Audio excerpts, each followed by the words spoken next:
Subscribe to our YouTube channel and press the bell icon to get the latest updates. Nepal के प्रधानमंत्री KP Sharma Oli के भगवान राम पर दिए गए बयान से अयोध्या के संत भड़के हुए हैं। रामदल ट्रस्ट के अध्यक्ष रामदास महाराज ने कहा है कि आज से नेपाल में उनके शिष्य ओली के खिलाफ प्रदर्शन करने के लिए सड़कों पर उतरेंगी।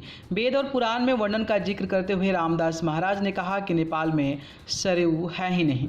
रामदास महाराज ने कहा कि मेरे लाखों शिष्य नेपाल में रहते हैं और कल से लाखों की संख्या में भक्त सड़क पर उतरकर विरोध करेंगे। नेपाली पीएम केपी शर्मा ओली को 1 महीने के अंदर कुर्सी से उतरना पड़ेगा। यह धर्म देश में जारी करता हूं। मेरे शिष्य सड़क पर उतरकर प्रदर्शन करें और ओली को सत्ता से बाहर करें। रामदल ट्रस्ट के अध्यक्ष रामदास महाराज ने कहा कि पूरे विश्व की संस्कृति राजधानी अयोध्या है।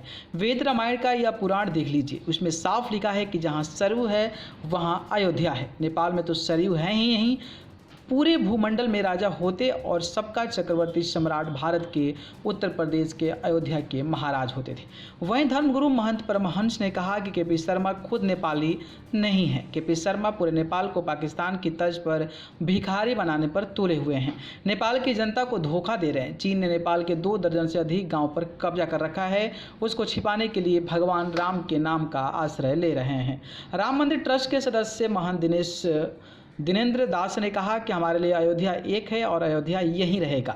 राजनीति में कोई भी कुछ भी बोल सकता है, लेकिन मुख्य अयोध्या वह है जहां सरयू माता है। राम जी का अयोध्या यहीं है।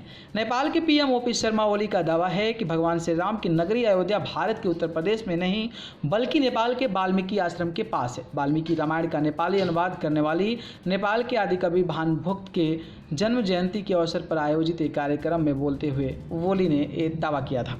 नेपाल के पीएम ओपी शर्मा ओली ने कहा कि हम लोग आज तक इस भ्रम में हैं कि सीता का विवाह जिस राम से हुआ है वह भारतीय है। वह भारतीय नहीं बल्कि नेपाली ही है। जनकपुर से पश्चिम में रहे बीरगंज के पास ठोरी नामक जगह में एक वाल्मीकि आश्रम है। वहाँ के ही राजकुमार राम थे। वाल्मीकि नगर नामक जगह अभी बिहार के पश्चिमी चंपारण जिले में है, जिसका कुछ हिस्सा नेपाल में भी माना जाता है। न्यूज़ रूम से न्यूज़ लाइव की report. Subscribe to our YouTube channel and press the bell icon to get the latest updates.